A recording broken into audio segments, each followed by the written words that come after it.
大家好，我是赛先生科学工厂的 Kevin。那今天又来到了我们1分钟开箱时间。那我们今天要为大家介绍的呢，就是这个 T Puzzle T 字谜，要跟大家说一下它整个的脉络跟它整个的由来。那它其实是由4块小木头所组成的。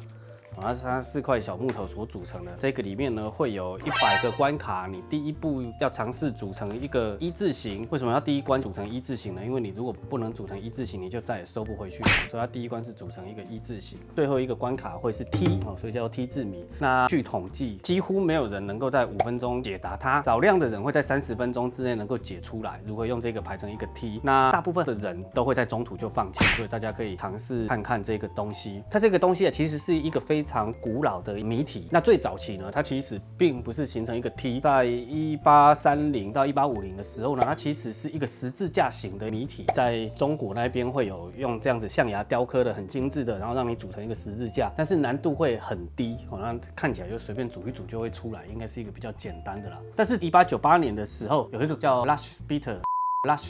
的一个药厂，它有点像是做了一个赠品，然后就让大家看能不能组出这个T字谜的雏形，跟现在这个版本很类似，但是它的造型又不太一样，所以难度是比较低。最接近现在这个版本的呢，是一个叫做 Siemens Brothers 的一个公司，是一个做茶的公司它在1903年的时候做出了一个最接近现在这个版本的，所以大概也是100多年前的。它也是把它做成赠品，但是它有趣的地方在于说，它用了一个双关语，它就说，给你4个这样子的一个拼图，那你能不能排出一个完美的 T 字形 （Perfect T）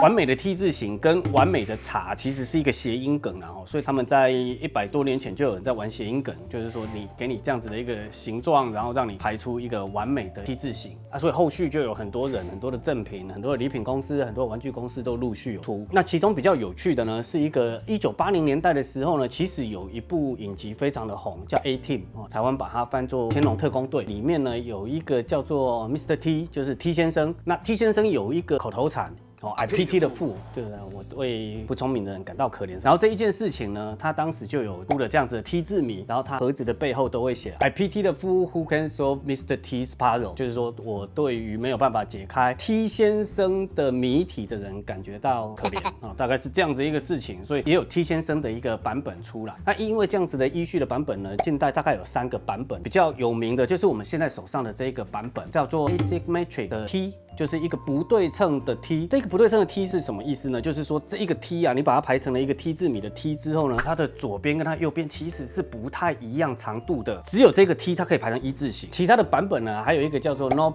Yoshigahara，一个日本的谜题大师，是一个很有名的一个发明家。然后他也就是用这样子的一个 T 字谜，它是一个对称 T， 然后可以做成了各种谜题，就是把它有点像是现在这样子，这只有100题，然后它有更多的题型在里面。在那个时候呢，它的那个谜题本大概卖了400万册所以是一个世界上很知名的一个 T 字谜题库。然后这个有100题的呢，就是一个不对称 T 的一个题库，所以它有各种不同的挑战。然后最难的还是在排成 T 的这一件事情。所以今天为大家介绍的就是这一个 T 字谜。如果你想要挑战你的智慧，看能不能在半小时内拼完它的人，你绝对不能错过它哦。